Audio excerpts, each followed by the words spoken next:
I love how it offers for you to immediately meeting as soon as you hit the recording. Nice. I need out of here. It's like if you need to leave now, if you can't trust yourself, you are being recorded. I feel like we should implement some South Park beats too. Well, right. There you go. But, all right. Well, like I said, we're going to go and get started, everybody. That's a great looking group of people who have joined us here today. So we appreciate you all being here. Going to kind of go through a little bit of our standard stuff. And instead of a room for improvement this month, we actually pulled up some stuff on palliative care. We thought there was room to have some good discussion points around that. And then some of our usual metrics and system use. So without further ado, we will get moving. Doc Laffey, unfortunately, is in a meeting this morning. He's going to try to find a way to covertly join us, but we'll see if he makes it. And we just wanted to start with some kudos for some groups in the area. Northeast Fire, I wanted to give a shout out. Their medical director got all of their trucks set up to receive dispatching. And just in time, because they have actually received several emergency calls since then. Also, a shout out to Alton EMS, who is getting established and getting their paramedics on board. They had to solve a few access challenges because they have a different type of phone and they didn't have all the tablet access in the trucks, which we know has been a challenge across the area. So we appreciate Miss Rachel's on here today, and I know she's working on that. And once again, just in time, because they got a brand new Tregven kiddo sent home to them immediately thereafter. I don't know if, there is Gina there. I probably should have given Gina a heads up that I was throwing her on this, but just a shout out to Melville too. They had a challenging call last month, and that immediately prompted kind of a sit down meeting. One of those just like, let's troubleshoot what happened. Let's troubleshoot what we can do better. And to me, that's the way our operation or our organizations operate the best, right? Is, it's not always going to be perfect, but it's what do we do to mitigate challenges that we encounter and run into as providers in the field. So definitely like that dynamic. I want to see more of that. Did you want to provide anything on that, Gina, since I just threw you out there? I have like half a voice, but I'm happy to talk about it. Did you want me to talk about like the learning points that we kind of went over? Yeah, I think just kind of how you set up getting people together to talk about the call, and then just some learning points from it. Okay. So it started because I was kind of QIing the call from a children's perspective. And I noticed, the crew didn't do anything wrong. They followed every protocol that we had set up. But it was kind of one of those like even better ifs that like Nick talks about. And we kind of decided that actually we're going to extend that education, not only through us, but kind of throughout the region on like BiPAP for little kids. And it's, again, it's just that if it was an adult patient or a patient that wasn't special needs, and you had this patient who potentially aspirated and you were unable to oxygenate them with typical methods, like our next step for adults, we're probably going to just move on to BiPAP. But with kids, we kind of are hesitant to do that. And so we talked about like, what were their trepidations with using BiPAP in children? Do we think that it's, even though the STARS plan says that the patient is on BiPAP, there's just not a lot of education on how BiPAP works for kids. And so we kind of troubleshooted that, talked about how to kind of get around their fears and how we can kind of bring that out to every patient, not just STARS patients. So it was a good conversation. It was hard to kind of get it out of them because everyone thinks that they're in trouble, but that's not what it was. They followed every protocol. We're just trying to figure out how to make patient care better, how to take that next step. Thank you, Gina. And a challenge I think a bunch of people here would say is, like, well, we don't carry the right size equipment for pediatric BiPAP, but at least in the case of some of our kids at home, they have BiPAP machines at home already. And so that even further thinking outside the box of, what I need, I don't have, but the family has sitting right there, is it worth grabbing that and using that? I appreciate Gina work on that. And I think it's one of those, like, this is the cutting edge, like how can we move all this stuff forward to do better and better by our patients? And so more to come on that front. Wanted to briefly touch on dispatch agencies. I wouldn't go so far as to call it an initiative, but maybe a goal for the rest of the year is, how do we get more and more acceptance from some of our dispatch agencies? I think it's pretty accepted amongst the agencies that at least use it, that it's by far the best way to have crews receive the plans. The plan, we get rave reviews from the crews who receive the plans on the way to the call. And then, it just seems to be a little bit more effective in getting information to crews on their way to emergency calls. So I know that there are still some logistical challenges and some dispatch agencies have some trepidation.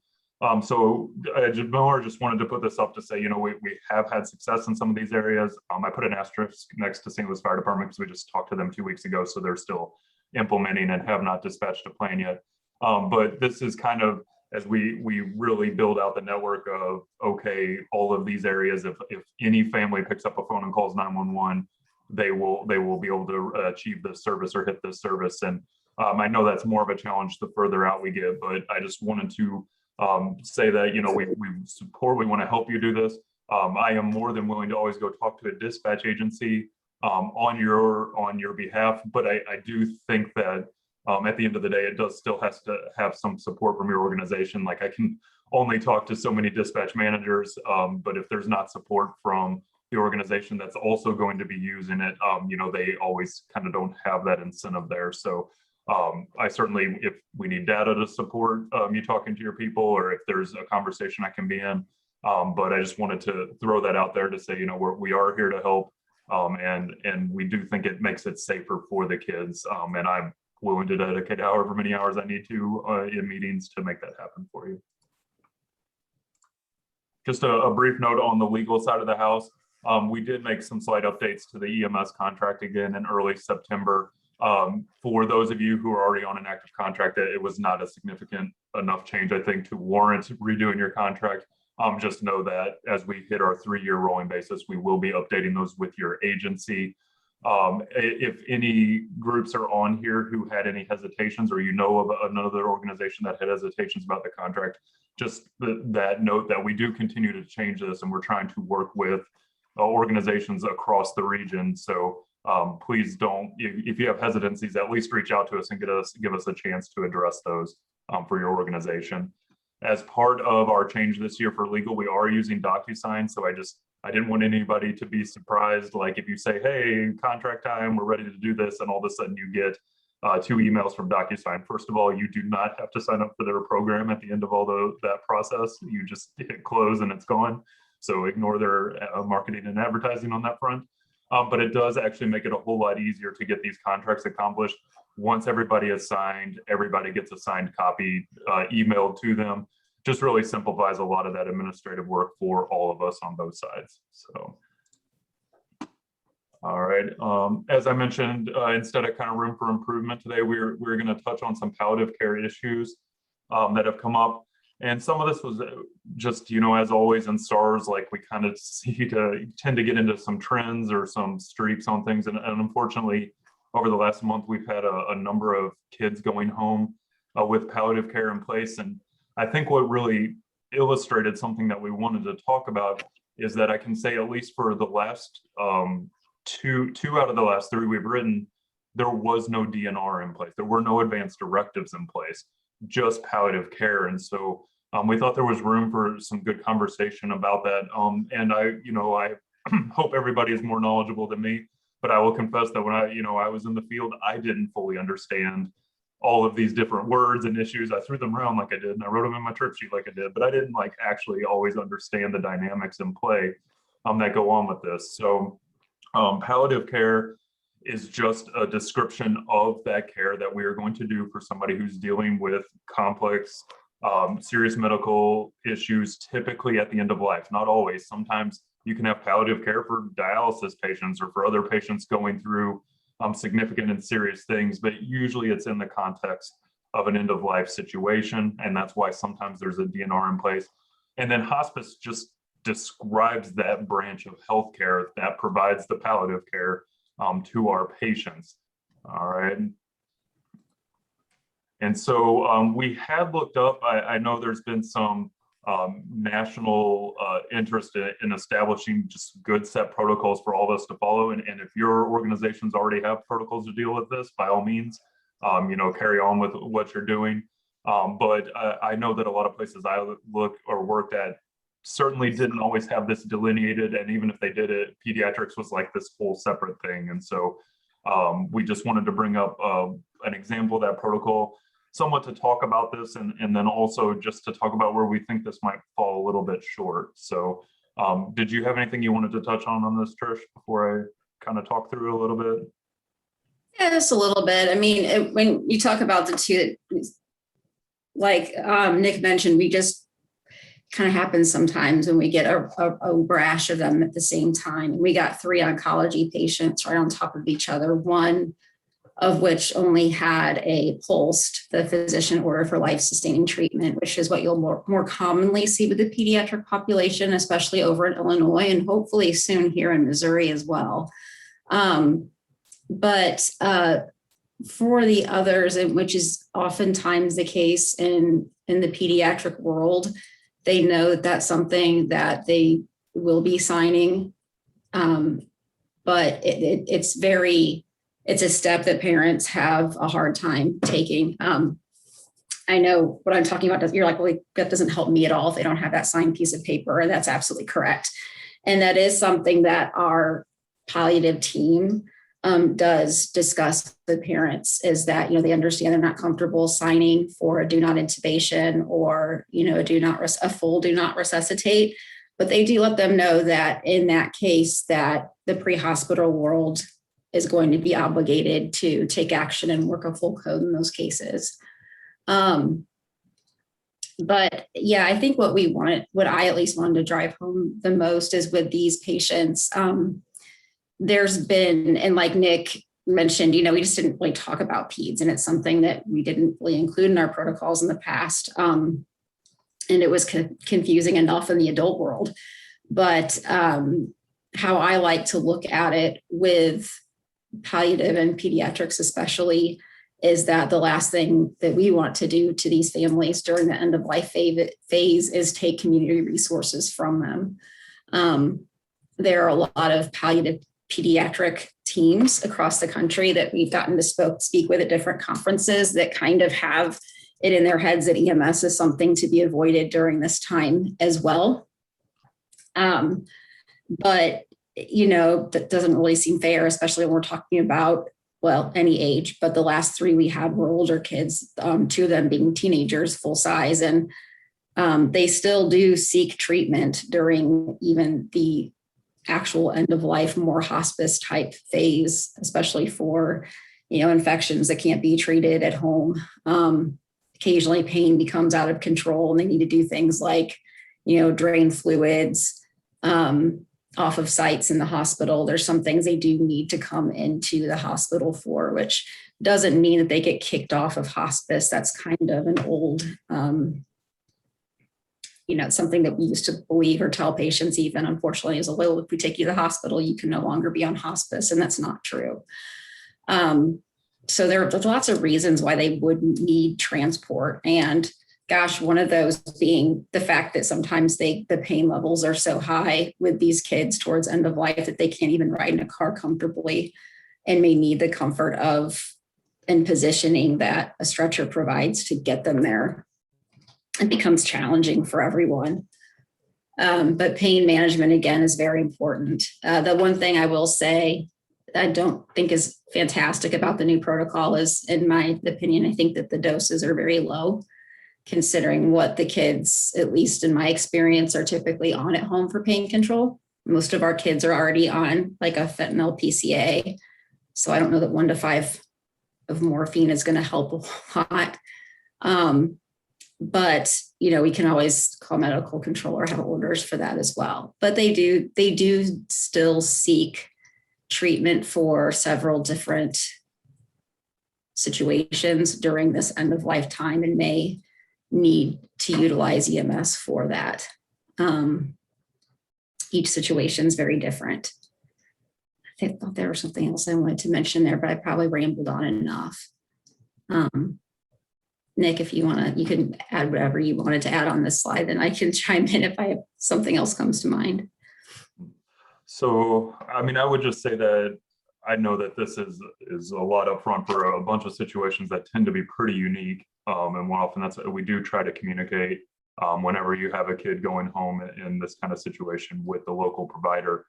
But I will say, you know, fortunately / unfortunately, a lot of times these tend to be more subacute situations, and there is time like we try to provide access to the hospice numbers, or else if the providers have time to talk to the family, it is okay to involve hospice in this.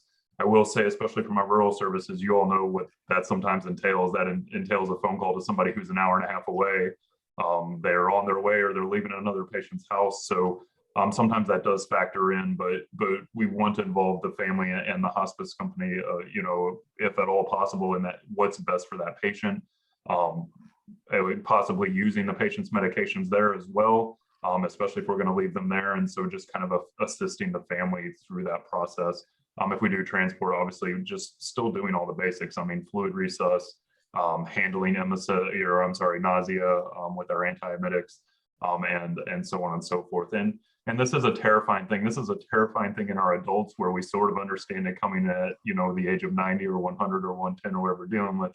But you're dealing, you know, with a family going through something really terrible here, and just to, you know, be that kind, supportive voice, and you know, consider really, you know, treating some of that anxiety as long as they want to, you know, to help them through that. So,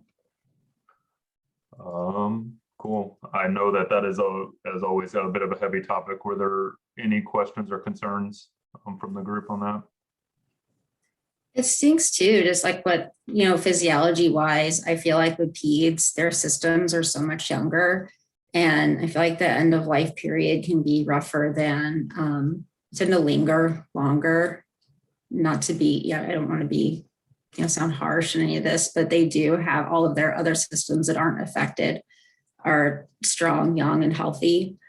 They tend to fight a little bit harder. And I think a lot of times there's the parents are a little bit shocked in the end of life, what can occur. I don't think they're always prepared for what that might look like, and may end up calling 911, which is unfortunate. But please, yes, please, especially if they're for any patient.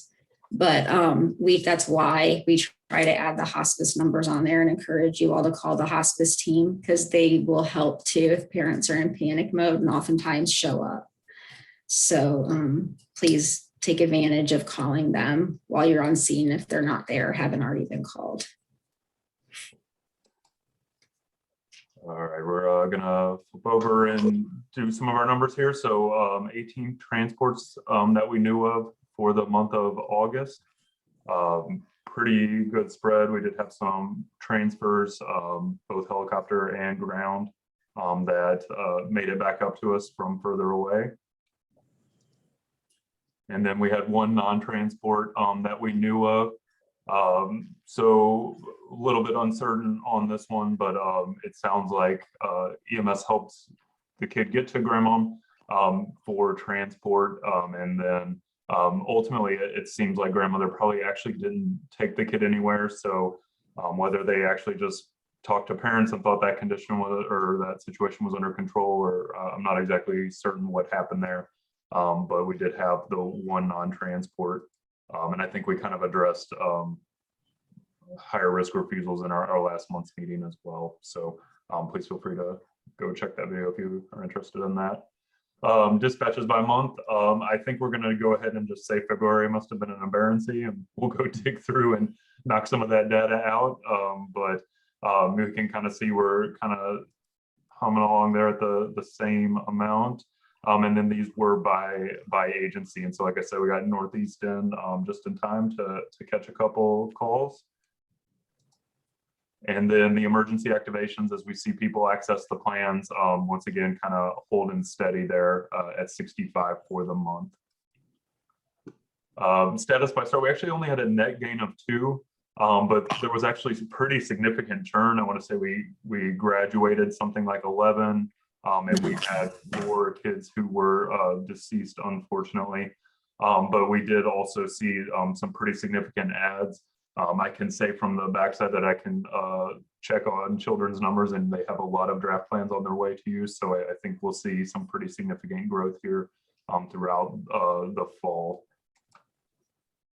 And then our MD approvals, as we continue to see for the month of August there, that was of course, our primary two for our STARS teams. And then the docs out there in the field approving the plans. And then unique user logins we saw for the month 610. So I'm always really, I've seen people still get in non-emergency settings and checking out their kids in their area, either for training or prep, and we're always appreciative of that. Collinsville, I don't know what happened. You let Central County 911 at least tie you guys for the month. But kudos to everybody who keeps getting in. And like I said, the fact that we see dispatch so frequently logged in here and ready to go every day, I continue to think that still helps the system work the best way possible. I continue to bring this up just because I know a couple new people hop in every month, but user verification is slowly in progress, and IT is reaching out to the agencies on a week-by-week basis as that goes through. So just a heads up that you might get reached out to by Miss Pam here at some point, and we'll continue to work on user verification. And I think everybody on here is successfully receiving all the STARS emails, but just if for any reason your agency is struggling or you put in some new trucks or some new providers and they aren't receiving the emails, we have found that it's almost always just because your security is catching the emails from these addresses. So those are the ones to be whitelisted, and if I can email that to anybody who needs afterwards, if you think your agency is struggling with that. All right, we've made it longer than my 17-minute meeting I've been getting through in a hurry every month. So were there any questions or feedback for us from the crowd?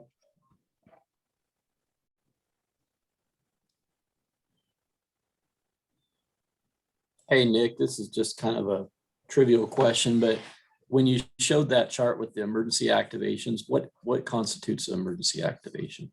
That's a good question. So what that is, whenever you log into the STARS form and it shows that box of accessing for an emergency or not, it's anytime anybody hits yes, it throws a tally mark on that, and we just run a report to see, okay,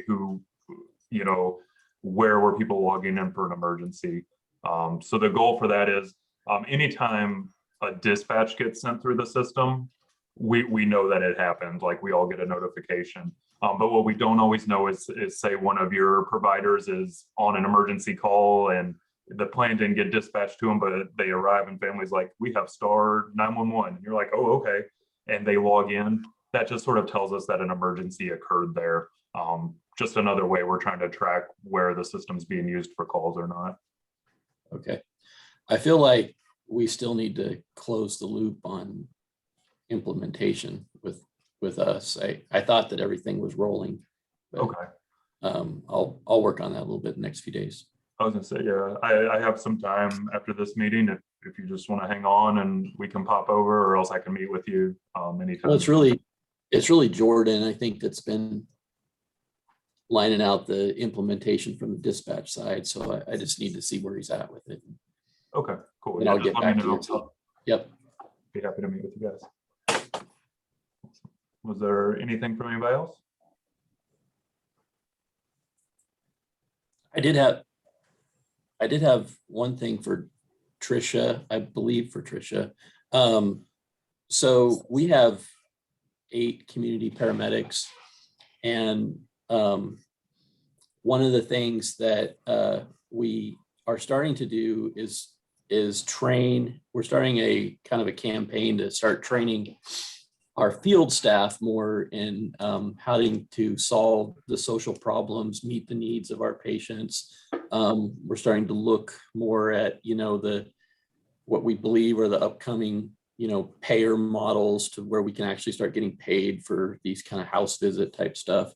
And I think that maybe at some point, when we do our quarterly education, I might reach out to you if you wouldn't mind, to see if there could be some education about the, how we can navigate those end of life situations. So. Yeah. I would absolutely love to, especially your system being where you are with access and everything. I would really enjoy that. There are so many situations, and not just, palliative, but, other situations with like our NICU discharges, with even just weights and watching, nutritional status and skin integrity and stuff, that I think that there's got to be a payment model that we can work out with community paramedicine. I know it's being worked on at the state level and everything else, but I think I'm more than happy to come down and talk about the community services aspect with palliative situations as well. So yeah, And we believe that that's going to become a bigger part of what the paramedic does. absolutely. The need is there. I wouldn't wanted to chime in on that. If you don't mind looping me in on that, because I would like to kind of just document your information, like your trials and errors for that, because I do feel like there's a lot of other services that would be willing to implement that if they saw the benefit coming from. Yeah. And I think when Liz and I were down there, we had talked about it briefly, but like I said, if you want to keep me in touch with how that goes for you guys as far as community paramedics with your STARS program, that would be great. Mm-hmm. Yeah, and I know, like when you were talking about, traditionally paramedics just don't really have the skill set or tools and how to manage those types of things, but that's going to become, as we move into the next decade, that's going to become what we do. The street social workers. Yeah, Mhm. yeah, and that's the Agenda 2050. Yeah. The future for EMS. That's kind of how we're going to survive, I think. And so, I think that type of education is what we want to start having. Not only, of course, the acute care education, but also that piece of it is how to navigate these social problems that people have. And Absolutely. so. Trish, if you end up going down there, just let me know. I'll go with you. Okay, that'd be fun. Yeah, no, I'd love to. There's so many. I have such a personal interest in community paramedicine being used this way that I think that it would be great, and great as even on a national level, to talk about that. Absolutely. So yeah, we'll definitely reconnect on that. Okay. Tricia, I don't know if I have your contact information, but I'm russell.scanlon@coxhealth.com. Excellent. I'll throw both of you on an email together. I say I know Nick does it. I'm Probably. gonna throw it in the chat, but yeah, I'm. And then I have Danny, right? Yeah. Nick, will you Yeah, CC me in that email? Yeah, and we've Yeah. You've been down here before. Yeah. And like I said, we talked about that community paramedicine stuff, and I just want to kind of draft up something, for like a model for any agency to model that after that would be interested in community paramedicine. And I know you guys do so well at collecting data and information that is relative to like proving the point. So yeah, and we're starting to kind of grow into this phase where we're going to start expecting all of our paramedics to have a certain level of that skill set. Yeah. Of course, the community paramedics, that's a full-time job for them, and they're out there, and so they're kind of the ones that are going to sort of lead this growth of expansion of sort of what we do, so. Oh, that'd be fantastic.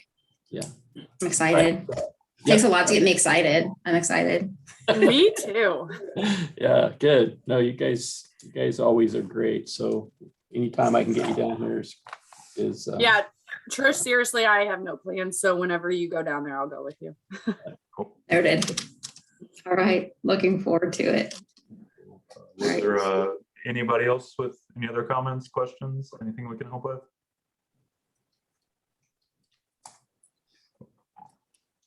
Awesome. Well, thank you so much, everyone. Please stay safe out there. We took it the full 30 minutes today. I'm so sorry. I tried to give you a few minutes early, but all right. Have a great day, and we'll see you guys again next month.